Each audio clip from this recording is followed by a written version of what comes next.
everyone, this is Ashwin. Today's my topic is metals and non-metals. So, as we are speaking about, there are some properties in the metals and non-metals, like in the appearance, in the conductivity, in the metally and in ductility, in metallity, and there are so many parts of it. Like firstly, I am telling about the metallity. Metallity is the thing that the property of metal by which they can be beat into it's into thin sheets. So like in the sweets you see many times like so many sweets there is a coating of a silver layer. So it is also a like of metal that can be eaten, that can be eaten properly. So it is called a metallity. And second is that the ductility. So in which the property of metal can be drawn into wires. So it is called the ductility, like the copper wires of the ACs that are drawn in the wires. So it is the ductility.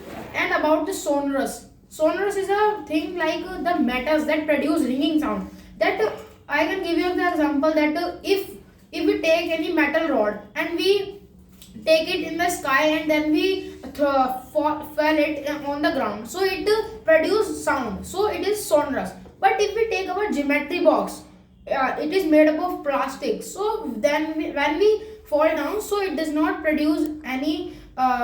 It produces sound, but it is not as much to that the metal produce.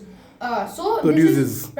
So it is called the sonorous metals and the non-sonorous metals. And about the thing of the as we are speaking about the properties of the metals, like appearance and some other things. So in the appearance, metals are shiny and the non-metals are dull in the appearance. But and in the metallity, so metals are malleable and non-metals are non-malleable because of these properties. And in the ductility, so metals are ductile and non-metals are non-ductile. And if we speaking about the heat conduction, so metals are good conductors and non-metals are bad conductors.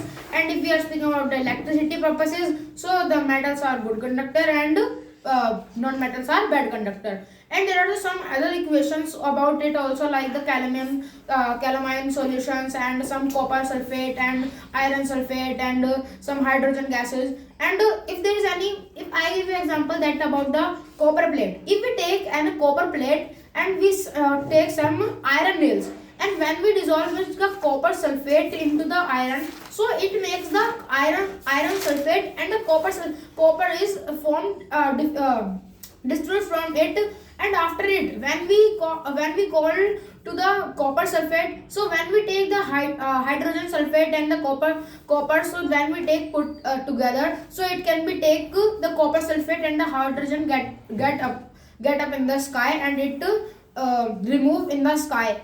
And there are so many disappears in the sky. Thank you. Thank you.